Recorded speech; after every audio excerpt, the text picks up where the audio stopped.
খালি শুধু টাকার খেলা, পেশি শক্তি, প্রশাসনিক কারসাজি, ভয়ের রাজত্ব, সাম্প্রদায়িক আঞ্চলিক প্রচার প্রচারণা, ওগুলোর বাইরেও আরও কত সহজ করা যায় ভোটে ভালো মানুষ যাতে দাঁড়াতে পারে নির্বিঘ্নে, এইটা করে যিনি সবচেয়ে বেশি বুদ্ধিমান, ঢাকা থেকে শুরু করে ওয়েবসাইটে বসে আছে, দেখে শাহ আলম রহিন হোসেন প্রিন্স, ওইখানে দেখে নাম বাতিল করে। যে পুরো নির্বাচন ব্যবস্থার একটা আমূল সংস্কার দরকার ছিল, সেটা কিন্তু হয় নাই। সেই আলোচনাও অ্যাকচুয়ালি আমরা শুরু করতে পারি নাই। অন্তর্বর্তীকালীন সরকার অনেক ধরনের আলোচনা করলাম, এই আলোচনাই শুরু হয়নি। ওনারা যদি বলে থাকেন, ওই যে দেখবেন 166টা কোশ্চেন, তার মধ্যে 20টা প্রধান কোশ্চেন, তার মধ্যে আমূল সংস্কার আলোচনা ছিল না। এমনকি নির্বাচন কমিশনের একটা কতগুলো দায়িত্ব ছিল, এটা করতে পারতো, তারাও করেনি। যদি একটা সভায় একজন নির্বাচন কমিশন বললেন যে আমরা তো আশা করেছিলাম যে ওই যে সংস্কার আলোচনা হচ্ছে বলে এই দিকে যায়নি। তার মানে প্রথমে এইটাই আমাদের দিক থেকে পরিষ্কার বক্তব্য যে পুরো যে একটা আমূল সংস্কার করার কাজ, সেটা তারা করতে পারে নাই। যার জন্য আচরণবিধি নামে অন্য যেটা হয়েছে, এটা আমাদের মনোপুতও না। এবং হলফনামা একটা বলেন আগে ছিল, এখন বলছে ব্যক্তিও হলফনামা দিতে হবে এবং দল। এইখানে এমন কোনো নতুনত্ব আমি দেখি না, সুতরাং এইটা ঘটেনি। সুতরাং আমূল সংস্কারের অনেকগুলো ঘটেনি, অনেক আলোচনা করা যেত, সেটা দরকার হলে পরে করা যাবে। কিন্তু আমি এবার বাতিলের প্রশ্ন বলি, এটা আমি খুবই ঠিক এইবার বুঝতে পারলাম না, যদিও আগের বারও আমরা জানি।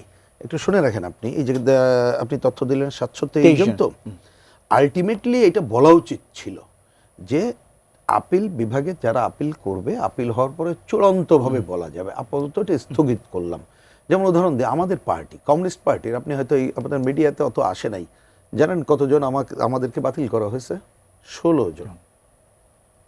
65 জনের মধ্যে 16 জন। বোঝার জন্য বলি আপনাকে, আমাদের জোটগতভাবে 151-এর বেশি প্রার্থী আছে আমাদের যে বামদের নিয়ে যে জোট, এবং এই 16 জন আমি আপনাকে নিশ্চিত করে বলে দিচ্ছি, আপিলের পরে এর মানে আমার ধারণা নিশ্চিত থাকেন 15 জনেই হয়ে যাবে। আচ্ছা, কেন তো আপনি শুনবেন, মানে একটা ছোট ঘটনা, এটা সবার জানার জন্য। আপনি জানেন যে আমাদের সেপ্টেম্বরে আমাদের পার্টির জাতীয় সম্মেলন হয়ে গেছে। আমি আগে সেক্রেটারি ছিলাম, এখন আমি নাই, আপনিও বলেছেন সাবেক। বর্তমান যে নেতৃত্ব, আমরা নভেম্বর মাসে পর্যাপ্ত কাগজ দিয়েছি ওয়েবসাইটে। এই আজকে দুপুর পর্যন্ত গেলে আপনি রহিন হোসেন প্রিন্সকে সাধারণ সম্পাদক দেখতে পারতেন। এখন হয়েছে কি দেখেন, সংকটটা কি, 50 জনের উপরে ম্যানুয়ালি যারা দেখেছে তারা ওকে করে দিয়েছে, আর বাকি যিনি সবচেয়ে বেশি বুদ্ধিমান, ঢাকা থেকে শুরু করে ওয়েবসাইটে বসে আছে, দেখে শাহ আলম রহিন হোসেন প্রিন্স, ওইখানে দেখে নাম বাতিল করে দিয়েছে।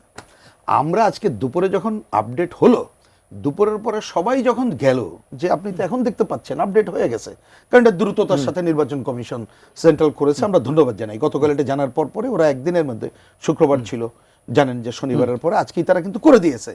আজকে ওনারা ইচ্ছা করলে করতে পারতেন, করে নাই। এটা একটা হ্যাজার্ড, তার মানে কাল পরশু আমরা এটা করব, তারিখ দেবে, 9 তারিখের পরে যাবে।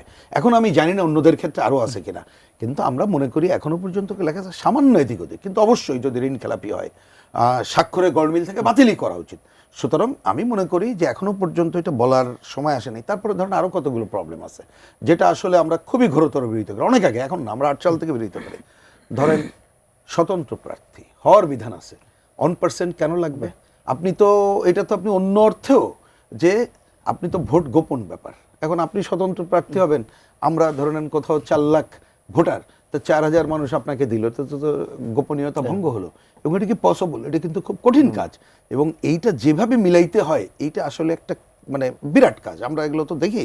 সুতরাং এটা অন্যায় কাজ, আমরা বলেছি এইটা অপ্রয়োজনীয়। আমরা যেমন এমনকি নিবন্ধন এইটা জরুরি মনে করি না, কিন্তু হ্যাঁ, রুল অ্যান্ড রেগুলেশন থাকতে হবে একটা রাজনৈতিক দল কার্যক্রম। অর্থাৎ আমরা যে এই সময় যে আরও পরিবর্তন যেটা করতে পারতাম, খালি শুধু টাকার খেলা, পেশি শক্তি, প্রশাসনিক কারসাজি, ভয়ের রাজত্ব, সাম্প্রদায়িক আঞ্চলিক প্রচার প্রচারণা, ওগুলোর বাইরেও আরও কত সহজ করা যায় ভোটে ভালো মানুষ যাতে দাঁড়াতে পারে নির্বিঘ্নে, এইটা করা যায়। সেটা না করে আমরা খালি কাগজের বন্দিশালার মধ্যে এনে ওই যে গ্রহণ বাতিল, এই খেলাটা, এটা খুব ভালো খবর বলে আমার কাছে